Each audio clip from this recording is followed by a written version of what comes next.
భవిష్యత్ కాలాన్ని చాలా చక్కగా చూపెట్టాడు. భవిష్యత్తులో ఏం జరుగుతుంది అన్నట్టు చాలా చూపెట్టాడు. ఇంకా ఏమంటే నాగ్ అశ్విన్కి నిజంగా దండం పెట్టాలి. ఆయన మాలో పాపం చేసే వాళ్ళ కొన్ని డేస్ తీసుకొని ఫ్యూచర్లో ఒకవేళ కల్కి వస్తే ఆయన చూడాలి. ఆయన మనల్ని స్క్రీన్ మీద చూపెట్టాడు, కల్కిని మనల్ని స్క్రీన్ మీద చూపెట్టబెట్టున్నాడు. ఆయన డైరెక్ట్గా చూడాలి, మా పాపాలు చేసే వాళ్ళ ఆయుష్లో కొన్ని డేస్ తీసుకొని అని అలా అనిపించింది. చాలా ఎక్సైటింగ్గా అనిపిస్తుంది. ఎప్పుడు షూటింగ్ స్టార్ట్ అయిందో తెలీదు, అలా వచ్చేసింది. సెకండ్ పార్ట్ కూడా చాలా వెయిట్ చేస్తుంది. 4 years నుండి షూటింగ్ స్టార్టింగ్ లోనే ఉన్నది. 4 years తర్వాత కానీ ఇంత త్వరగా రిలీజ్ అంటే ఈజీ కాదు.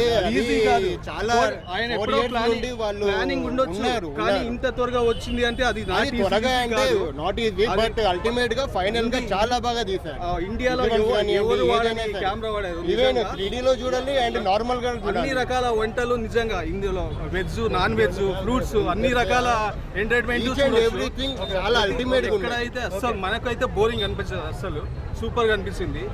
ఖచ్చితంగా చూడాల్సిన సినిమా ప్రతి ఒక్కరు చూడండి. తప్ప